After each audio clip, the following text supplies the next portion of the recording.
লোকসভা নির্বাচনকে পাখির চোখ করে রাজ্যের বর্তমান শাসক দল অর্থাৎ বিজেপি আইপিএফটি জোটের অন্যতম শরিক বিজেপি দলের রাজ্য সভাপতি যেভাবে সমগ্র রাজ্যেই রাজনৈতিকগতভাবে অন্যান্য সমস্ত দলগুলিকে চ্যালেঞ্জ জানাচ্ছেন, সেই রাজনৈতিক চ্যালেঞ্জের মুখে ইতিমধ্যেই ধলাই জেলায় তীব্রমাত্রা দলে ব্যাপক ভাঙন ধরেছে।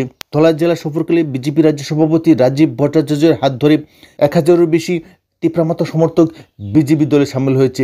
ইতিপূর্বে এত বৃহৎ সংখ্যায় তীব্রমাত্রা কর্মী বিজেপি দলে সামিল হওয়ার ঘটনা ঘটেনি। আমবাসায় দুটি যোগদান সভায় 1000-এর উপর তীব্রমাত্রা কর্মী ও সমর্থক বিজেপি দলে সামিল হয়েছে।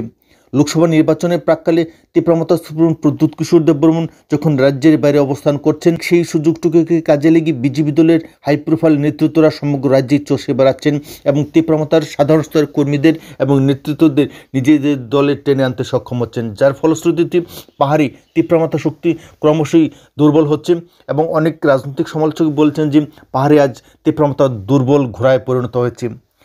আগামী 5ই ফেব্রুয়ারি তীব্রমাত্রা দলের প্রতিষ্ঠা বার্ষিকীর প্রাক্কালে বিজেপি দলের রাজ্য সভাপতি যেভাবে সার্জিক্যাল স্ট্রাইক হেনেছেন পূর্বাগ্রহ তথা প্রদ্যুৎ কিশোর দেববর্মনের প্রতি, তাতে এর যে তীব্রমাত্রা দলের শক্তি যে কতখানি দুর্বল হয়েছে সেটা আবারও প্রমাণিত হয়েছে। জেলার আমবাসা এলাকায় যেভাবে বিজেপি দলের তরফ থেকে সার্জিক্যাল স্ট্রাইক হেনে তীব্রমাত্রা দলকে পঙ্গু করার রাজনৈতিক কৌশল নেওয়া হয়েছে, তাতে আগামী লোকসভা নির্বাচনে তীব্রমাত্রা দল বিজেপিকে কতখানি মোকাবেলা করতে পারবে তা নিয়েও সন্দেহ সৃষ্টি হয়েছে। বিজেপি রাজ্য সভাপতি বলেন যে ডাবল ইঞ্জিন সরকারের প্রতি আকৃষ্ট হয়ে এবং তীব্রমাত্রা দলের যে ধরনের স্বজন পোষণ দুর্নীতি চলছে তারই বিরুদ্ধে প্রতিবাদ জানানোর জন্যই তীব্রমাত্রা দল ছেড়ে বহু কর্মী বিজেপি দলে সামিল হচ্ছেন এবং আগামী দিনে এই রাজনৈতিক দলবদল প্রক্রিয়া আরও তেজি হবে বলে ঘোষণা করা হয়েছে।